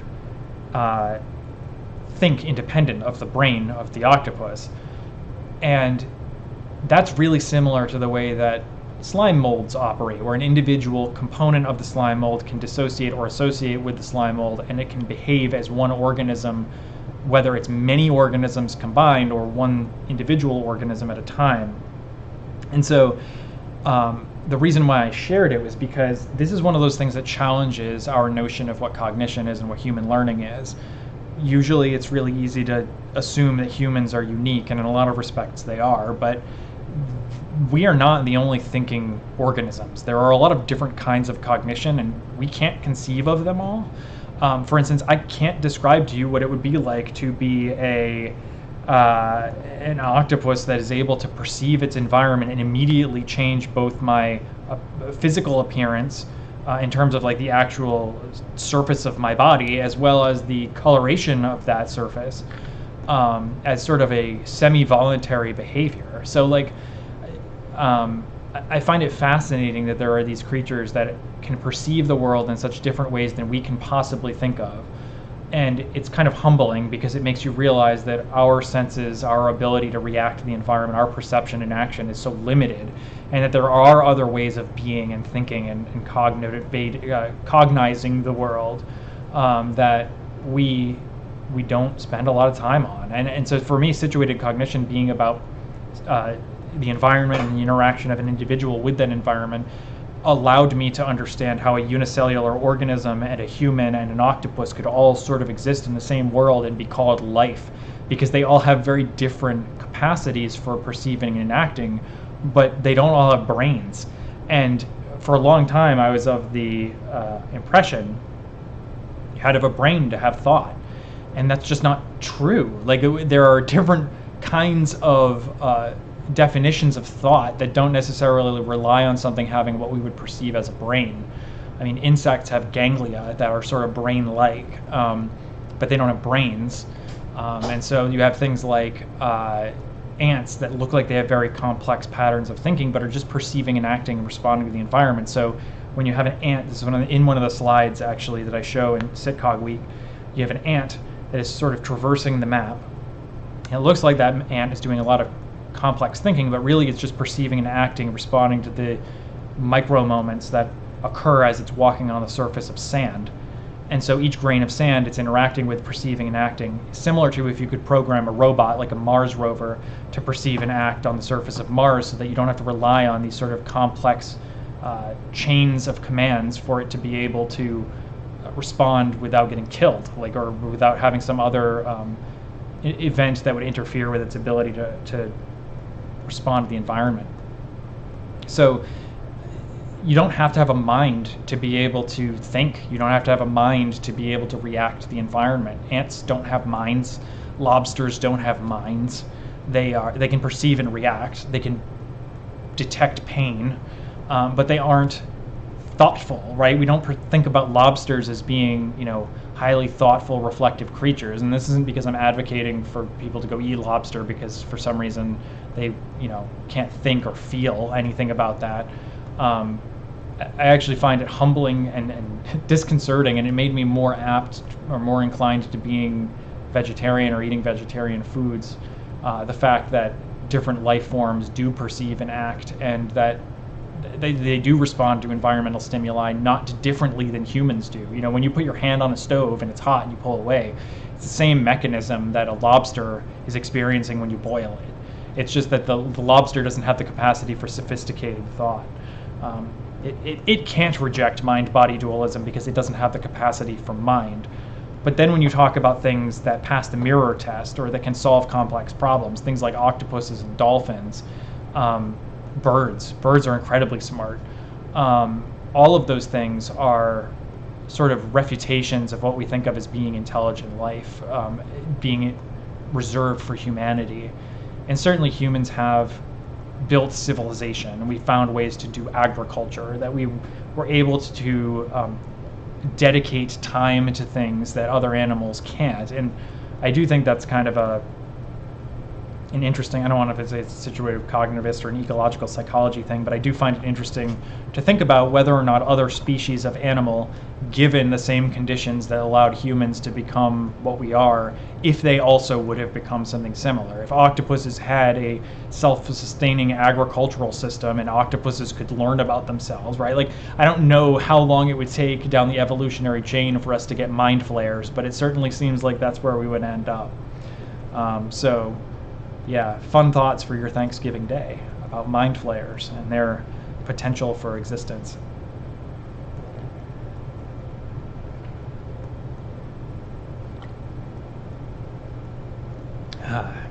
So anyway, that's my roundabout way of saying I find situated cognition to be really useful for thinking about the world. Yes, thank you for coming and hanging out while I streamed for a little while. It was nice to share thoughts and feelings with people for a little while, despite the socially distanced, physically distanced Thanksgiving. But yeah, if you have questions or you have thoughts or anything that this video, I saved a recording of it and I'll put it on my YouTube channel for anyone who wasn't able to join and is just interested in hearing me muse about something like this, it'll be there available to people. So yeah, thanks for hanging out, and I'll be around in the future to hopefully do more of this kind of thing.